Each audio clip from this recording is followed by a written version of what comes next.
Hi, I'm Kristie Howard from Wisconsin Valley Library Service. Today's Digital Byte will be the first in a two-part series on diversity in children's collections. Today's Digital Byte will focus on the importance of creating and offering diverse children's collections. And in the follow-up Digital Byte, we will look at tools to assist with auditing your collection from a diversity standpoint. There are multiple reasons why diversity in children's collections is important. Diverse collections play a vital role in improving reading proficiency. Children are expected to make progress towards becoming independent readers, but children from diverse backgrounds are often denied access to materials that could motivate them to read.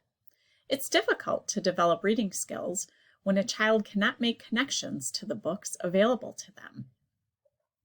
Through reading, children learn to understand the important role of their own culture, as well as the cultures of other people, which helps to create a culture that is respectful of differences. Diverse books are beneficial for all children, especially BIPOC children. Books provide positive role models for children from diverse backgrounds.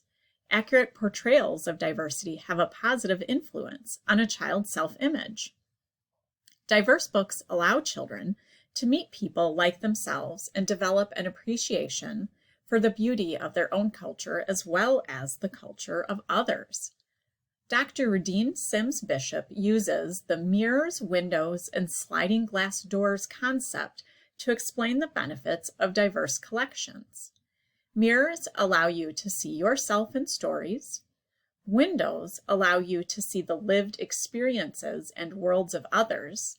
And sliding glass doors allow you to cross into new worlds and empathize with others. Here are some tips for selecting anti-bias books. It is not a complete comprehensive list, but a starting point. Consider the quality of representation. This involves assessing who wrote and who illustrated the story. Who holds the power in this particular story? What is the nature of their power and how do they use it? Take a look to see whose voices are heard in the story, and more importantly, whose voices are missing. Look for authenticity in your story. Are the characters inside or outside the groups they represent? Does their representation include significant, specific cultural information, or does the story rely only on stereotypes?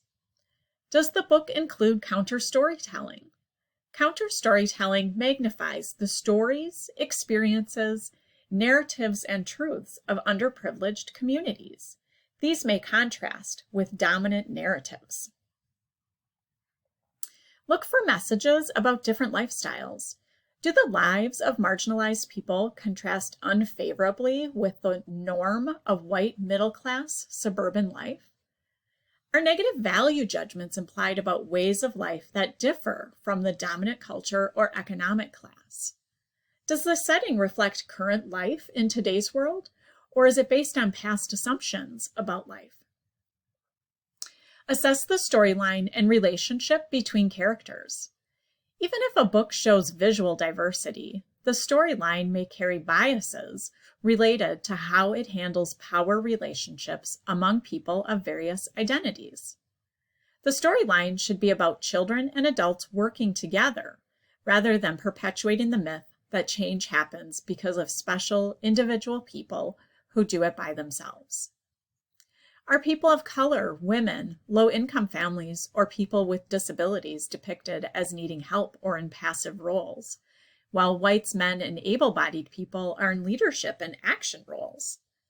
Does a child of color, a girl, or a child with a disability have to exhibit extraordinary qualities in order to gain acceptance or approval, or be the one to understand, forgive, and change? Seek books where children and adults engage in actions for change. Children need to know how to stand up for themselves and others when faced with unfairness.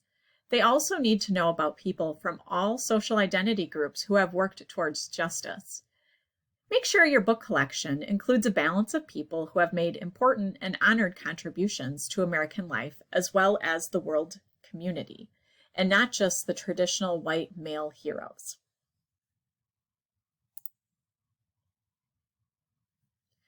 Research the author or illustrator's background and perspective to determine who is telling the story. Authors write from a cultural as well as a personal context. Consult the biographical material on the jacket flap or back of the book or through a review. Try to assess what qualifies the author or illustrator to deal with this book's subject matter.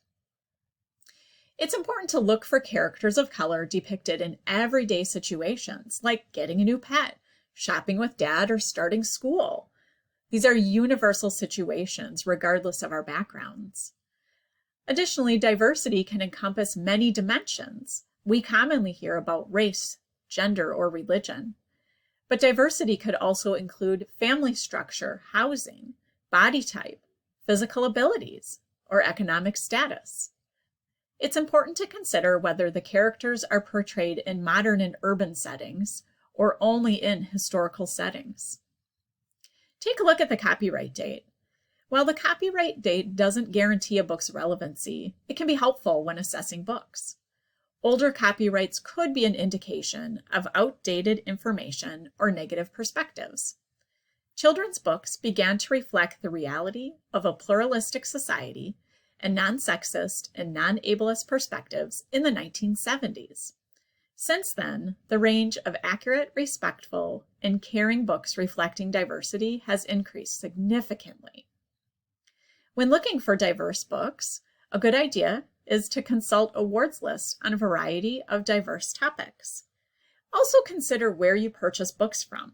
Some vendors may offer more diverse offerings than others.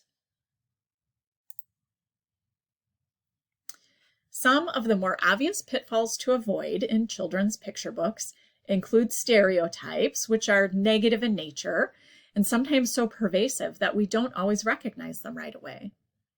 It's good to avoid tokenism, which is only making a symbolic effort towards inclusion. Avoid the use of loaded words, which are often negative and can carry a heavy emotional weight. Try to avoid the sidekick syndrome, where diverse characters are never cast as the main characters, but only cast as disposable secondary characters. Diversity should be deeper than the surface. Offering a variety of skin colors on characters does not necessarily make that particular book diverse. Are the diverse characters only shown when suffering, such as through using characters such as foster kids or poor family or living in bad neighborhoods? Or do the characters and situations demonstrate this diverse group as living joyfully? Avoid excluding authentic voices in the story. Authentic voices help in portraying cultural elements accurately. Is intersectionality ignored or oversimplified in this particular book? Intersectionality refers to the depth of a character's experiences. For example, a minority character born in the United States will likely have different experiences from a minority immigrant to the United States. Finally, avoid books that treat groups as monoliths, dismissing the variety of individuals that are found in every group.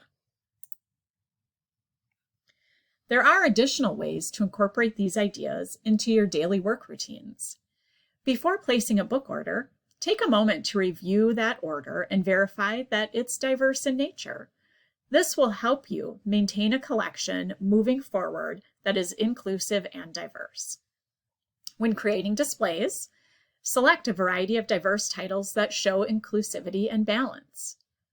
For book club story times or other programs, again, select diverse titles. If you usually use the same book for a specific program year after year, it might be time to explore other selections that could work for that program. For any book lists that you may have online or in hard copy, review them periodically and update them to ensure that a balanced and diverse selection is represented. When assisting patrons in their selections, offer a range of diverse resources for them to choose from. This is a really big topic to cover. There are so many great resources out there available to you, By following this QR code, you will find some resources to get started with. In the follow-up Digital Byte, we will take a look at 2 automated tools and 1 manual tool that can help you audit your current collection to see what diversity already exists there. Thank you.